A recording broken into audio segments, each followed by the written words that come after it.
നിങ്ങളോട് 4 വചനങ്ങൾ പങ്കിടണമെന്ന് എൻ്റെ മനസ്സിലുണ്ട്. കാരണം നിങ്ങളുടെ ചിന്തകളാണ് നിങ്ങളുടെ വാക്കുകളും മനോഭാവവും. നിങ്ങളുടെ ചിന്തകളാണ് നിങ്ങളുടെ വാക്കുകളും നിങ്ങളുടെ മനോഭാവവും. ഇതെത്ര പേർക്കാണ് മനസ്സിലായത്? ഒരുവൻ ചിന്തിക്കുന്നത് തന്നെ അവന് ഭവിക്കുന്നു. ഒരുവൻ ഹൃദയത്തിൽ ചിന്തിക്കുന്നത് പോലെ അവനാകുന്നു. മനസ്സ് പോകുന്നിടത്തേക്ക് മനുഷ്യന് പോകുന്നു. അതാ ആരോ ഞാൻ പറയുന്നത് കേൾക്കുന്നുണ്ട്, എനിക്കതറിയാം. എഫേസ്യർ 4:22 മുതൽ 24 വരെ. മുമ്പിലത്തെ നടപ്പ് സംബന്ധിച്ച് ചതിമോഹങ്ങളാൽ വഷളായി പോകുന്ന, എന്താണ് ഇവിടെ പറയുന്നത്? ഇതാ നിങ്ങൾക്ക് ഒരു പുതിയ സ്വഭാവമുണ്ട്, പക്ഷെ നിങ്ങളിപ്പോൾ പഴയ സ്വഭാവത്തെ ഉപേക്ഷിക്കണം. മുമ്പിലത്തെ നടപ്പ് സംബന്ധിച്ച് ചതിമോഹങ്ങളാൽ വഷളായി പോകുന്ന, അതായത് ദുരാഗ്രഹം എന്ന നിങ്ങളുടെ പഴയ സ്വഭാവത്തെ മാറ്റുക. ദുരാഗ്രഹവും നുണയും സാത്താനാണ് കൊണ്ടുവരുന്നത്. ആ നുണകൾ അലക്ഷ്യമാക്കാനായി നമ്മൾ ഒരിക്കലും സത്യം പഠിക്കാൻ സന്നദ്ധത കാണിക്കുന്നില്ല. എന്നിട്ട് സദാസമയം, എല്ലാവരും പറയും സദാസമയം, നിങ്ങളുടെ ഉള്ളിലെ ആത്മാവ് സംബന്ധമായി പുതുക്കം പ്രാപിച്ച് സത്യത്തിൻ്റെ ഫലമായ നീതിയിലും വിശുദ്ധിയിലും പുതുക്കം പ്രാപിക്കുവിൻ. അടുത്തിരിക്കുന്നവരെ നോക്കി ചിരിച്ചുകൊണ്ട് പറയൂ, അവർക്ക് നിങ്ങളോട് ദേഷ്യം തോന്നില്ല.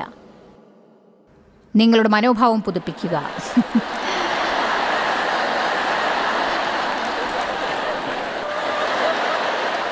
എനിക്കറിയില്ല, ഇത് നല്ല രസമുണ്ട്. ഞാൻ വളരെ ഗൗരവമാവാനാണ് ശ്രമിക്കുന്നത്. ഇനി നമുക്ക് അടുത്ത വചനം നോക്കാം, കാരണം ഇതെന്നെ എപ്പോഴും അത്ഭുതപ്പെടുത്താറുണ്ട്. എന്നിട്ട് പുതിയ സ്വഭാവം ധരിക്കുവിൻ. ഇവിടെ അവൻ പറയുന്നതാണ് പുതിയ സ്വഭാവം ധരിച്ചുകൊള്ളുവിൻ. എന്താണ് ഇവിടെ പറയുന്നത്? പുതിയ സ്വഭാവം ധരിച്ചുകൊള്ളുവിൻ. അതിനാൽ അവൻ ഇവിടെ സത്യത്തിൽ പറയുന്നത് ഇതാണ്: നിങ്ങൾ രക്ഷിക്കപ്പെട്ടിട്ടില്ല എന്നതുപോലെ ജീവിക്കുന്നത് നിർത്തുക, യേശുവിനെ പോലെ ഭാവിക്കാൻ തുടങ്ങുക. എന്നാൽ അവിടെ എത്താനുള്ള പാലം ഏതാണ്? ആത്മാവ് സംബന്ധമായി പുതുക്കം പ്രാപിച്ച് സത്യത്തിന്റെ ഫലമായ നീതിയിലും വിശുദ്ധിയിലും പുതു മനുഷ്യനെ ധരിക്കുവിൻ. നിങ്ങളുടെ ജീവിതം ഒരിക്കലും മാറില്ല. നിങ്ങളുടെ ചിന്ത മാറുന്നതുവരെ പെരുമാറ്റവും നിങ്ങൾ മാറ്റാൻ പോകുന്നില്ല. അതെ, നിങ്ങളുടെ ചിന്ത മാറ്റണം എന്നാണ് ഞാൻ നിങ്ങളോട് പറയുന്നത്. ദൈവ സഹായമില്ലാതെ നമുക്കത് ചെയ്യാൻ സാധിക്കില്ല. നമ്മൾ എന്തെങ്കിലും വിജയം നേടിയാൽ അതിനുള്ള ബഹുമതി ദൈവത്തിനാണ് ലഭിക്കുക. അവനെ കൂടാതെ നമുക്കൊന്നും ചെയ്യാൻ സാധിക്കില്ല. വിശ്വാസത്തോടു കൂടിയ അധ്വാനവും പരിശുദ്ധാത്മാവിനാലുള്ള ആശ്രയവും പരിശുദ്ധാത്മാവിൽ മുഴുവനായി ചാഞ്ഞുകൊണ്ട് നമുക്ക് തനിച്ചൊന്നും തന്നെ ചെയ്യാനാവില്ലെന്ന് മനസ്സിലാക്കി ദൈവം നാം ആരാവണമെന്ന് ആഗ്രഹിക്കുന്നു അതാവാൻ പരിശുദ്ധാത്മാവിനോടൊത്ത് പ്രവർത്തിക്കുമെന്ന് ഉറച്ച് അവനോടൊത്ത് ചേർന്നാലല്ലാതെ ദൈവം നമുക്കെല്ലാം ചെയ്ത് തരുന്നതല്ല. അതിനാൽ ശരിയായി ചിന്തിക്കാൻ പഠിക്കണം. നിങ്ങൾക്ക് എന്ത് ചിന്തിക്കാൻ ആഗ്രഹമുണ്ടെങ്കിലും അത് ചിന്തിക്കാനാവുമെന്ന് പഠിക്കണം. എന്നാൽ നിങ്ങളുടെ തലച്ചോറിൽ തോന്നുന്നതിനെക്കുറിച്ച് എല്ലാം നിങ്ങൾ ചിന്തിക്കേണ്ട ആവശ്യമില്ല. നിങ്ങൾക്ക് ചിന്തകളെ തിരഞ്ഞെടുക്കാം. നിങ്ങളത് സൂക്ഷ്മതയോടെ ചെയ്യണം. കാരണം നിങ്ങൾ ചിന്തിക്കുന്നതാണ് നിങ്ങൾ ആവുക എന്ന് മനസ്സിലാക്കണം. ആമേൻ. ഞാൻ ഒരു കാര്യം പറയട്ടെ, നിങ്ങൾക്കതിനെ ഉടുപ്പിച്ച് അതിൽ ചായം തേച്ച് അതിനെ പള്ളിയിലേക്ക് കൊണ്ടുപോകാം.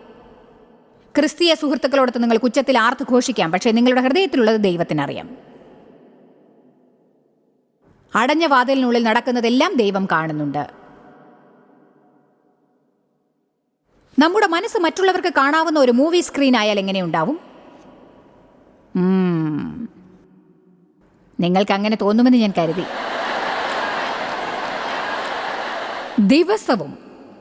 ദിവസവും ചിന്തകളെ നേരെയാക്കുക എന്നതൊരു പോരാട്ടം തന്നെയാണ്. അതുകൊണ്ടാണ് മനസ്സൊരു യുദ്ധക്കളമാണെന്ന് ഞാൻ പറയുന്നത്. മനസ്സിനെക്കുറിച്ച് പഠിപ്പിക്കുന്നത് ഞാൻ ഒരിക്കലും അവസാനിപ്പിക്കില്ല, വായെക്കുറിച്ച് സംസാരിക്കുന്നതും. എന്നെ സംബന്ധിച്ചിടത്തോളം വർഷം തോറും ഇവ രണ്ടിനെക്കുറിച്ചും ഞാൻ ഓരോ സീരീസ് ചെയ്യേണ്ടി വരും. ഞാൻ ഓരോ തവണ ഇതിനെക്കുറിച്ച് ചെയ്യുമ്പോഴും അത് നിങ്ങൾക്ക് ആവശ്യമുള്ളത് തന്നെയാണ്. ടെലിവിഷനിൽ ഇത് കാണുന്നവർ ഏറ്റവും മുൻപായി തിരഞ്ഞെടുക്കുന്ന വിഷയങ്ങൾ ഇവ രണ്ടുമാണ്. അവയെക്കുറിച്ചുള്ള CDs-ഉം DVDs-ഉം പുസ്തകങ്ങളുമാണ് ജനങ്ങൾ കൂടുതലായി വാങ്ങുന്നത്. നമുക്ക് മനസ്സിൻ്റെ കാര്യത്തിൽ പ്രശ്നങ്ങൾ ഉണ്ട് എന്ന് നമുക്കറിയാം. എന്നാൽ പുറമേ നിന്ന് ഏതെങ്കിലും ശക്തികൾ വന്ന് നേരായത് ചിന്തിക്കാൻ നമ്മെ സഹായിക്കണം എന്ന് കരുതുന്നത് നിർത്തുക. മറ്റൊന്നുമില്ലെങ്കിൽ തന്നെ എനിക്ക് ഈ സഹായം ചെയ്യൂ, നിങ്ങൾക്ക് ഈ സഹായം ചെയ്യാം, ദൈവത്തിനായി ഈ സഹായം ചെയ്യൂ. എന്നിട്ട് നിങ്ങൾ എന്തിനെക്കുറിച്ചാണ് ചിന്തിക്കുന്നത് എന്നതിനെക്കുറിച്ച് ചിന്തിക്കൂ. ഇന്ന് ലോകത്തിലെങ്ങും കുഴപ്പങ്ങളിൽ മുഴുവനായി അകപ്പെട്ടിരിക്കുന്ന ധാരാളം മനുഷ്യരുണ്ട്. അവർ തങ്ങളുടെ ചിന്തകളെക്കുറിച്ച് ചിന്തിക്കുന്നതേയില്ല. ദിവസത്തിൽ ചില പ്രാവശ്യമെങ്കിലും സ്വയം ചോദിക്കുക. ജോലിക്കായി പോകുമ്പോൾ സ്വയം ചോദിക്കുക, ഞാൻ രാവിലെ ജോലിക്കായി പോയിക്കൊണ്ടിരിക്കുമ്പോൾ എന്തിനെക്കുറിച്ചാണ് ചിന്തിക്കുന്നത്? ഇന്ന് രാവിലെ ഞാൻ കുളിച്ചുകൊണ്ടിരുന്നപ്പോൾ എന്താണ് ചിന്തിച്ചുകൊണ്ടിരുന്നത്? ഇത് വളരെ നല്ലതാണ്. ഇന്ന് രാവിലെ ഞാൻ എഴുന്നേൽക്കുന്നതിന് മുൻപ് കിടക്കയിൽ കിടന്ന് എന്താണ് ചിന്തിച്ചത്? ഇത് പ്രധാന സമയമാണ്. കാരണം എന്താണെന്ന് പറയട്ടെ, സാത്താൻ ആദ്യകാലത്ത് തന്നെ നിങ്ങളുടെ മനസ്സിനെ ആക്രമിക്കും. നിങ്ങൾ മുഴുവനായി ഉണരുന്നതിന് മുൻപ് അന്നേ ദിവസം നിങ്ങൾ എത്രമാത്രം പ്രത്യാശയുള്ളവരായിരിക്കണമെന്ന് അവൻ തീർച്ചയായും പറയില്ല. ഇന്നലെ ചെയ്ത തെറ്റുകൾ നിങ്ങളോട് ക്ഷമിക്കപ്പെടുമെന്ന് പറയില്ല. ദൈവം നിങ്ങളെ എത്ര സ്നേഹിക്കുന്നുണ്ടെന്നും. എന്നാൽ അത് അറിഞ്ഞു കഴിഞ്ഞാൽ നിങ്ങൾക്കത് സ്വയം പറയാം. സാത്താൻ നിങ്ങളുടെ ചെവിയിൽ സംസാരിക്കുന്നതാണ്. നിങ്ങൾക്ക് കണ്ടുപിടിക്കാൻ സാധിക്കുന്ന ഒരു കാര്യം, നിങ്ങൾക്ക് വായ തുറന്ന് ഉറക്കെ സംസാരിക്കാനാവും. അപ്പോൾ അവൻ വായ അടയ്ക്കേണ്ടി വരും. സാത്താനോട് എതിർത്ത് സംസാരിക്കുന്നത് എങ്ങനെയെന്ന് നിങ്ങൾ പഠിക്കണം. രാക്ഷസന്മാരോട് എതിർക്കുമ്പോൾ വായ തുറക്കാതെ ഓടരുത്. ദാവീദ് ഗോലിയാത്തിനെതിരെ ഓടിയപ്പോൾ എന്താണ് സംഭവിക്കാൻ പോകുന്നത് എന്ന് അവൻ പ്രവചിച്ചുകൊണ്ടിരുന്നു. ഈ ദിവസം ഞാൻ നിന്റെ തല വെട്ടും, നിന്റെ ദേഹം ഞാൻ ആകാശത്തിലെ പക്ഷികൾക്ക് ഇട്ടുകൊടുക്കും. നീ എൻ്റെ നേരെ വാളും കുന്തവും കൊണ്ടുവരുന്നു, പക്ഷേ ഞാൻ കർത്താവായ യഹോവയുടെ നാമത്തിലാണ് നിന്റെ അടുത്ത് വരുന്നത്. ആമേൻ. നമുക്ക് ധൈര്യവും ഉണ്ടായിരിക്കണം. കൊലോസ്യർ 3:1-2 എനിക്ക് ഇഷ്ടപ്പെട്ട വചനങ്ങളാണ്. അത് നമ്മോട് മനസ്സ് ദൃഢപ്പെടുത്തി ദൃഢതയോടെ ഇരിക്കാൻ പറയുന്നു. അതുകൊണ്ട് ഞാനത് ചുരുക്കി പറയാം. അതായത്, നിങ്ങളുടെ മനസ്സ്, നിങ്ങൾ യേശുവിൻ്റെ മനസ്സോടുകൂടി പ്രവർത്തിക്കുകയാണെങ്കിൽ അത് ശക്തമാണ്, അതിശക്തമാണ്. നിങ്ങൾക്കൊരു തീരുമാനമെടുക്കാനാവും. ഒന്നുകിൽ ജഡീക മനസ്സോടെ ദിവസം മുഴുവൻ ജീവിക്കാം, അല്ലെങ്കിൽ ആത്മീക മനസ്സോടെ ജീവിക്കാം. ദൈവവചനം അതീവമായി നിങ്ങൾക്ക് പഠിക്കാനാവും. അതായത്, അശുദ്ധ ചിന്തകൾ നിങ്ങളുടെ തലച്ചോറിൽ കടന്നാൽ ഉടനെ നിങ്ങൾ വീണ്ടും വീണ്ടും വീണ്ടും അവയെ തിരിച്ചും മറിച്ചുകൊണ്ടേയിരിക്കും. എന്നിട്ട് വിചാരിക്കും, ഇല്ല ഇല്ല ഇല്ല ഇല്ല ഇല്ല ഇല്ല, ഞാനത് ചിന്തിക്കില്ല. നോക്ക് ജോയ്സ്, അത്തരം അശുദ്ധ ചിന്തകളെ വലിച്ചെറിയുന്ന ഒരു പരിധിയിൽ നിങ്ങൾ എന്തെങ്കിലും എത്തിയിട്ടുണ്ടോ? ഇല്ല. 30 വർഷം മുൻപുണ്ടായിരുന്നത്ര ഇപ്പോൾ അവയോട് എനിക്ക് പോരാടേണ്ടി വന്നിട്ടില്ല. 30 വർഷം മുൻപുണ്ടായിരുന്നത്ര പോരാടേണ്ടി വന്നിട്ടില്ല. പക്ഷേ ചില കാരണങ്ങളാൽ, അതിന് കാരണം നമ്മൾ മുഴുവനായി ഉണരാത്തതാണോ അതോ നമ്മുടെ ആഗ്രഹത്തിൽ നാം മുഴുവനായി മുഴുകാത്തതാണോ എന്നെനിക്കറിയില്ല. പക്ഷെ രാവിലെ ആദ്യത്തെ 15 മിനിറ്റ് ഞാൻ പ്രത്യേകിച്ച് ശ്രദ്ധിക്കേണ്ടതാകുന്നു. പ്രശ്നമുള്ള ഒരാളെങ്കിലും കണ്ടത് നന്നായി. എനിക്ക് പരിചയമുള്ളവർക്കൊക്കെ എന്താണ് കുഴപ്പം എന്ന് ആലോചിച്ചുകൊണ്ട് എനിക്ക് വേണ്ടി കാപ്പി ഉണ്ടാക്കിക്കൊണ്ടിരിക്കുന്നതായി കണ്ടുപിടിച്ചു.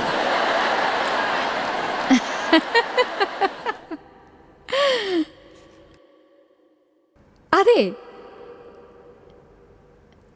എന്നാൽ സുവാർത്ത എന്താണെന്ന് അറിയാമോ? ദിവസം മുഴുവനും ഞാൻ അങ്ങനെ ഇരിക്കേണ്ടതില്ല. പരിശുദ്ധാത്മാവ് എന്നെ കുറ്റപ്പെടുത്തുന്ന നിമിഷം തന്നെ ഞാൻ അത് വേണ്ടെന്ന് വെക്കും. എന്നിട്ട് അവരുടെ നല്ല കാര്യങ്ങളെക്കുറിച്ച് ചിന്തിക്കാൻ ആരംഭിക്കും. ആരെങ്കിലും ചെയ്ത 1-2 തെറ്റായ കാര്യങ്ങളെക്കുറിച്ച് ഞാൻ ദിവസം മുഴുവനും ചിന്തിക്കേണ്ട കാര്യമില്ല. കാരണം അവർ 99 ശരിയായത് ചെയ്യുന്നു. അതുകൊണ്ട് യാതൊരു അർത്ഥവും ഉണ്ടാവുന്നില്ല. ഞാൻ അതുപോലെയുമല്ല, ഞാൻ അങ്ങനെയല്ല, ഞാൻ അനുകൂല ചിന്താഗതിക്കാരിയാണ്. എനിക്ക് ജനങ്ങളെ വളരെയധികം ഇഷ്ടമാണ്. ഞാൻ വളരെ ദയയുള്ളവളാണ്. അതിനാൽ അത് സാത്താനാണെന്ന് എനിക്കറിയാം. എനിക്കതറിയാം. പോരാട്ടത്തിനുള്ള നമ്മുടെ ആയുധങ്ങൾ ജഡീകമല്ല, പകരം സാത്താന്റെ കോട്ടകളെ ഇടിപ്പാൻ ദൈവസന്നിധിയിൽ ശക്തിയുള്ളവ തന്നെ. അവയാൽ ഞങ്ങൾ സങ്കല്പങ്ങളും ദൈവത്തിന്റെ പരിജ്ഞാനത്തിന് വിരോധമായി പൊങ്ങുന്ന എല്ലാ ഉയർച്ചയും ഇടിച്ചു കളഞ്ഞ് ഏത് വിചാരത്തെയും ക്രിസ്തുവിനോടൊത്തുള്ള അനുസരണത്തിനായി പിടിച്ചടക്കി. 2 കൊരിന്ത്യർ 10:4-5. നിങ്ങളുടെ മനസ്സൊരു യുദ്ധക്കളമാണ്. പക്ഷേ നിങ്ങളുടെ മനസ്സ് കേന്ദ്രീകരിച്ച് അതിനെ സ്ഥിരപ്പെടുത്തുവിൻ. ഇതൊരു അതിമനോഹരമായ വചനമാകുന്നു. കാരണം ഇതിൻ്റെ അർത്ഥം ഇതാണ്: നിങ്ങൾ ഒരിക്കൽ മനസ്സ് വെച്ചാൽ, അതേസമയം നിങ്ങൾ ഒരിക്കൽ മനസ്സ് വെച്ചാൽ, ഒരേ ഒരു പ്രാവശ്യം യഥാർത്ഥത്തിൽ വാസ്തവമായി മനസ്സ് വയ്ക്കുകയാണെങ്കിൽ നിങ്ങൾക്ക് എന്തും ചെയ്യാൻ സാധിക്കും. നിങ്ങൾക്കായി ദൈവത്തിൻ്റെ ഹിതത്തിലുള്ള എന്തും നിങ്ങൾക്ക് ചെയ്യാനാവും. നിങ്ങൾ തീരുമാനിച്ചാൽ എന്ന് പറയുന്നില്ല, കാരണം നിങ്ങൾ തീരുമാനിച്ചാൽ അടുത്ത സുപ്രസിദ്ധമായ പാട്ട് നിങ്ങളുടേതായിരിക്കും. ദൈവം നിങ്ങളോട് ചെയ്യാൻ പറയുന്നത് എന്തും അതിൽ യഥാർത്ഥത്തിൽ നിങ്ങൾ മനസ്സ് വെച്ചാൽ നിങ്ങൾക്കത് ചെയ്യാൻ സാധിക്കും. എന്ന് വെച്ചാൽ, വികാരത്തിൻ്റെ പ്രേരണ കാരണം നിങ്ങൾ പ്രവർത്തിക്കുന്ന കാര്യങ്ങളല്ല തരമുള്ള തീരുമാനം എന്ന് പറയുന്നത്. നിങ്ങൾ മൂക്കറ്റം കഴിച്ച ശേഷം ഡയറ്റിംഗ് തുടങ്ങുന്നത് എളുപ്പമാണ്. അതിന് പിന്നെ ആവശ്യമൊന്നുമില്ല. ആമേൻ. എന്നാൽ അല്പനേരത്തേക്ക്, എന്നേക്കുമല്ല, അല്പനേരത്തേക്ക് വരുന്ന വിശപ്പിന്റെ സമ്മർദ്ദത്തെ തരണം ചെയ്ത് ജയിക്കുന്നത് ഡയറ്റിംഗ് ചെയ്യുമെന്ന് മനസ്സിൽ തീരുമാനിക്കുന്ന ജനങ്ങൾ മാത്രമായിരിക്കും. നാം ഏതൊക്കെ വ്യത്യസ്തമായ കാര്യങ്ങൾ നമ്മുടെ മനസ്സ് ദൃഢപ്പെടുത്തണമോ അവയിൽ മനസ്സുറപ്പിക്കാൻ സാധിക്കുമെന്നതിനെക്കുറിച്ച് ഞാനിപ്പോൾ പറയുന്നില്ല. പക്ഷേ ഇത് നിങ്ങളുടെ ജീവിതത്തിൽ ഏതിലും ബാധകമാക്കാൻ കഴിയും. മനസ്സ് വെച്ചാൽ നിങ്ങൾക്ക് കടത്തിൽ നിന്ന് പുറത്തു വരാൻ സാധിക്കും. മനസ്സ് വെച്ചാൽ നിങ്ങൾക്ക് പണം സമ്പാദിക്കാനും പറ്റും. മനസ്സ് വെച്ചാൽ 40 വയസ്സാകുമ്പോൾ ഹൃദയസ്തംഭനം ഉണ്ടാവാതെ ജീവനോടെ ഇരിക്കണമെങ്കിൽ വേണ്ടത്ര എക്സസൈസ് ചെയ്യാൻ സാധിക്കും. ഇതെല്ലാവർക്കും ഇഷ്ടപ്പെട്ടെന്ന് തോന്നുന്നു. അതെ ജോയ്സ്,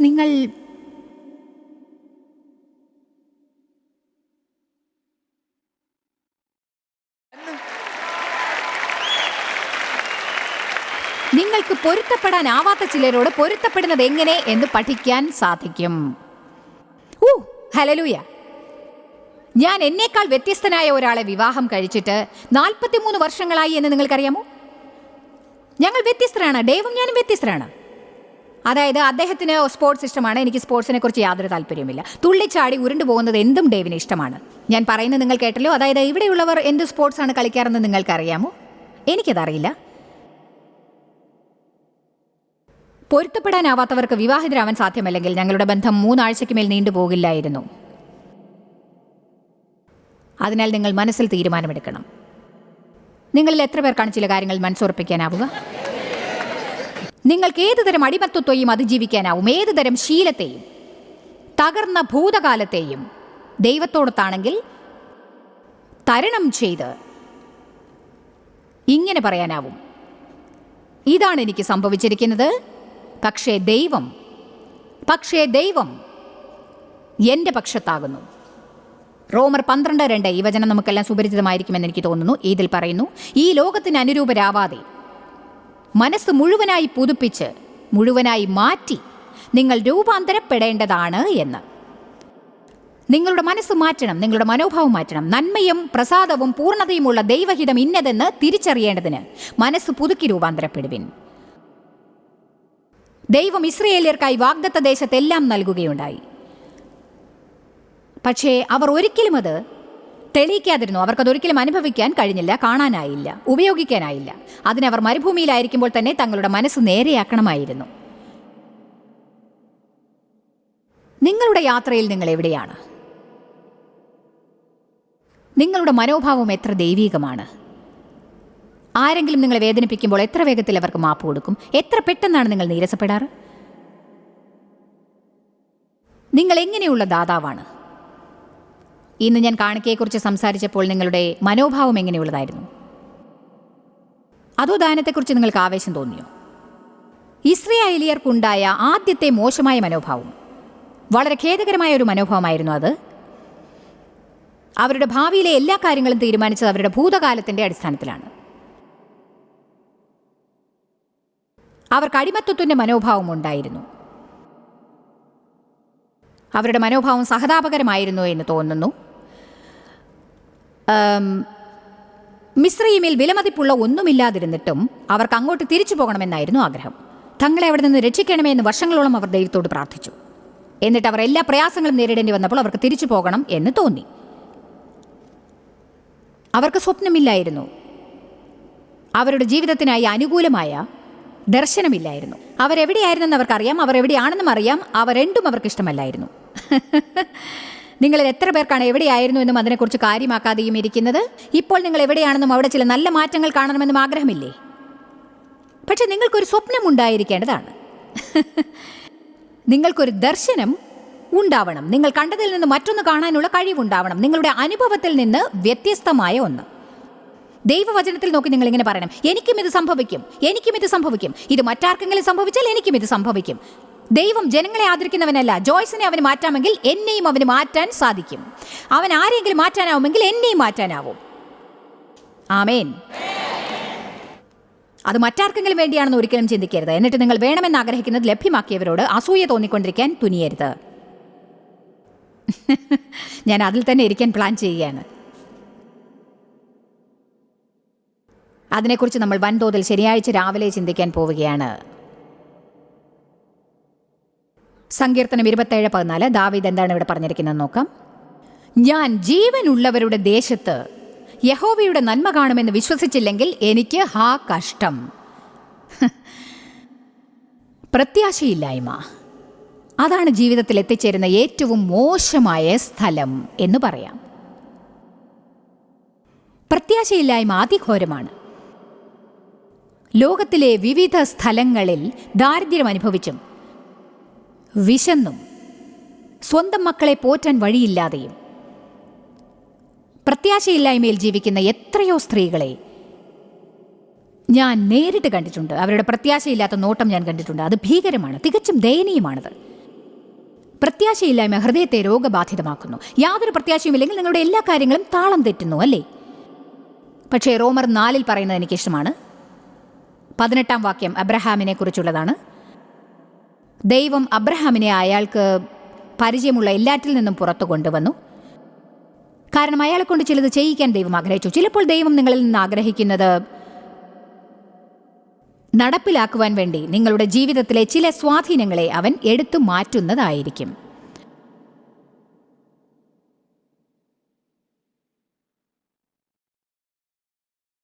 ദൈവം അബ്രഹാമിനോട് പറഞ്ഞത് എന്തായിരുന്നു?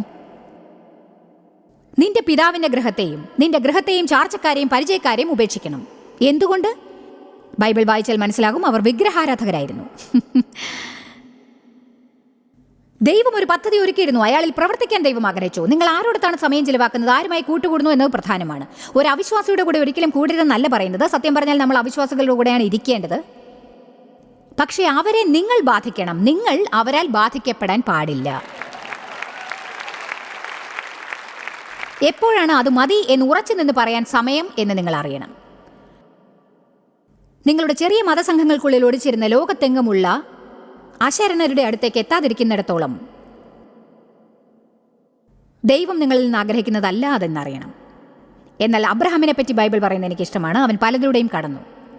ദൈവം അവന് സ്വന്തമായിട്ടൊരു മകനെ വാഗ്ദാനം ചെയ്തു. ആ വാഗ്ദാനം ലഭിച്ചപ്പോൾ അയാൾക്ക് 90 വയസ്സായിരുന്നു എന്നെനിക്ക് തോന്നുന്നു. സാറയും വൃത്തിയായിരുന്നു. അവരുടെ ജീവിതത്തിലെ എല്ലാറ്റിനും മാറ്റമുണ്ടായി കഴിഞ്ഞിരുന്നു. ശരിക്കും പറഞ്ഞാൽ അയാൾക്ക് ലൈംഗിക ശേഷി നഷ്ടപ്പെട്ടിരുന്നു. ദൈവം പറഞ്ഞു, ഞാൻ നിൻ്റേതായ ഒരു കുഞ്ഞിനെ നിനക്ക് തരുന്നതായിരിക്കുമെന്ന്.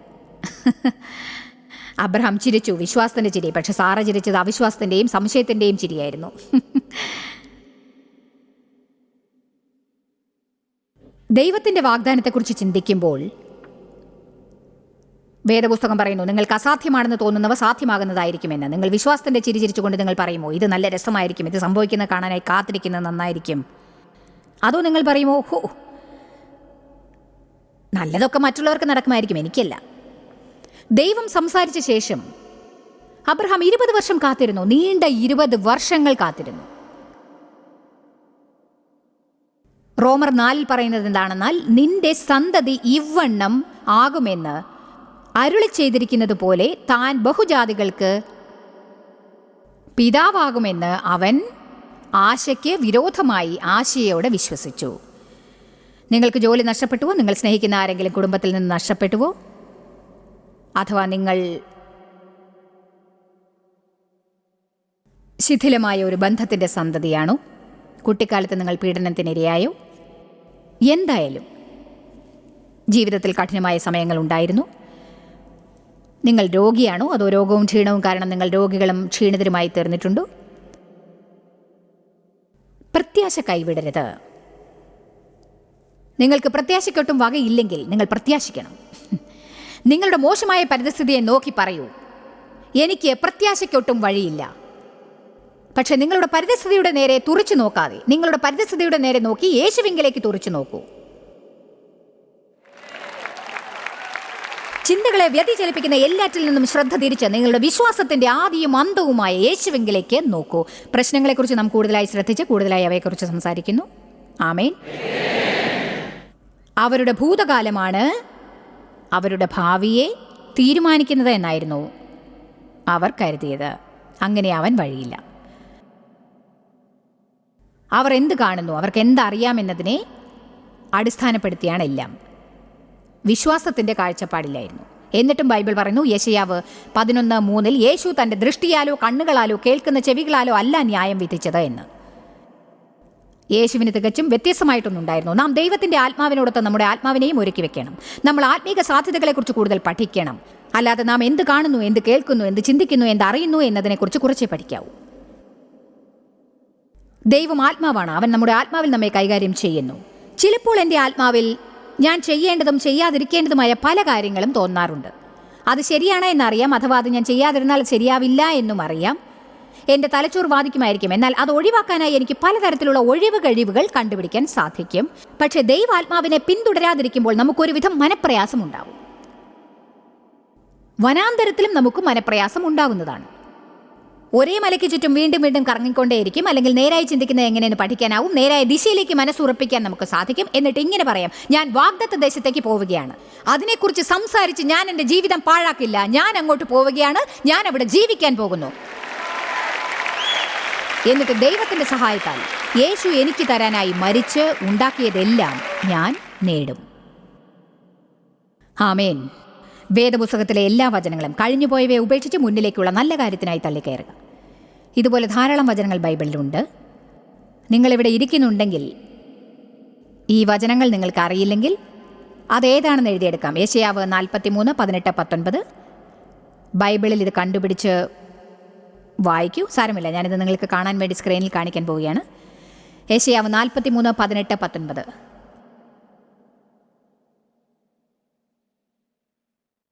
പണ്ടുള്ളവയെ നിങ്ങൾ ഓർക്കേണ്ട, പണ്ടുള്ളവയെ നിരൂപിക്കുകയും വേണ്ട. പണ്ടത്തേതിനെക്കുറിച്ചുള്ള ചിന്ത മാറ്റുക. മറ്റുള്ളവർ നിങ്ങളോട് ചെയ്ത എല്ലാ കൊള്ളരുതായ്മയും എങ്ങനെ പെരുമാറി എന്നതും ചിന്തിക്കുന്നത് അവസാനിപ്പിക്കുക. എന്നിട്ട് ദൈവത്തിൻ്റെ ഇരട്ടി അനുഗ്രഹങ്ങളെക്കുറിച്ച് ചിന്തിക്കുക.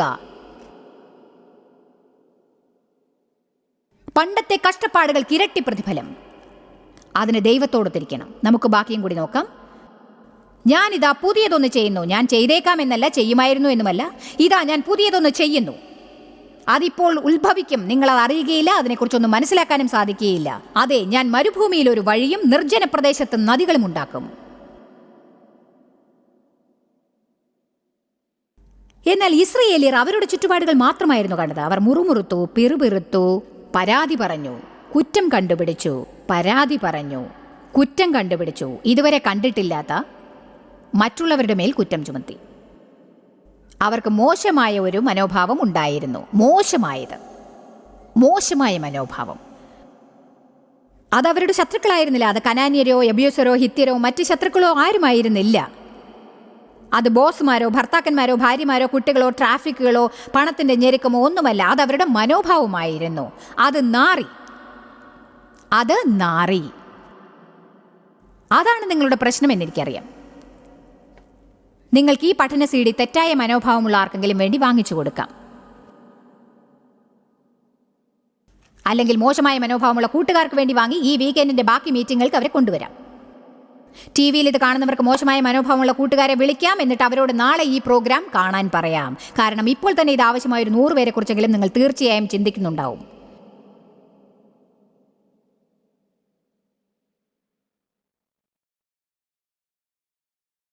ഞാൻ എന്തുകൊണ്ടാണ് അസന്തുഷ്ടയായതെന്ന് ദൈവത്തോട് ചോദിച്ചുകൊണ്ടിരുന്നപ്പോൾ ഒടുവിൽ ദൈവം പറഞ്ഞു, നീ സ്വാർത്ഥയാണ്. ദേവിനെ മാറ്റാനായി ഞാൻ ഒരു ദിവസം ദൈവത്തോട് പ്രാർത്ഥിച്ചത് ഓർക്കുന്നു. ദൈവം പറഞ്ഞു, ദേവ് അല്ല പ്രശ്നം. ദൈവത്തിൽ നിന്ന് എനിക്ക് കിട്ടിയതുപോലെ തന്നെയാണ് ഞാനും നിങ്ങൾക്ക് നൽകുന്നത്. ഞാൻ എന്തും ആരുടെയും മുഖം നോക്കാതെ പറയുന്ന സ്വഭാവക്കാരിയാണ്. അതുകൊണ്ട് ദൈവം എന്നോടും നേരെ തന്നെ പറഞ്ഞു, ഞാനത് നിങ്ങൾക്കും നേരെ തന്നെ തരുന്നു. നിങ്ങൾ ഒരിക്കലും വാഗ്ദത്ത ദേശത്ത് മോശമായ മനോഭാവത്തോടെ ജീവിക്കില്ല. നമ്മുടെ ഭൂതകാലം നമ്മുടെ ഭാവിയെ ബാധിക്കരുത് എന്ന് നാം തീരുമാനം എടുക്കേണ്ടതാണ്. നമ്മുടെ ഭൂതകാലം പ്രയാസമുള്ളതും നിരാശാജനകവും ആയിരുന്നു. എങ്കിലും ഇന്ന് നമുക്ക് നല്ലത് മാത്രം പ്രതീക്ഷിക്കാം. ഇന്ന് ഞങ്ങൾ ഈ വിഷയത്തിൽ നിങ്ങളെ സഹായിക്കുന്ന ചില പാഠങ്ങൾ നൽകാൻ പോവുകയാണ്.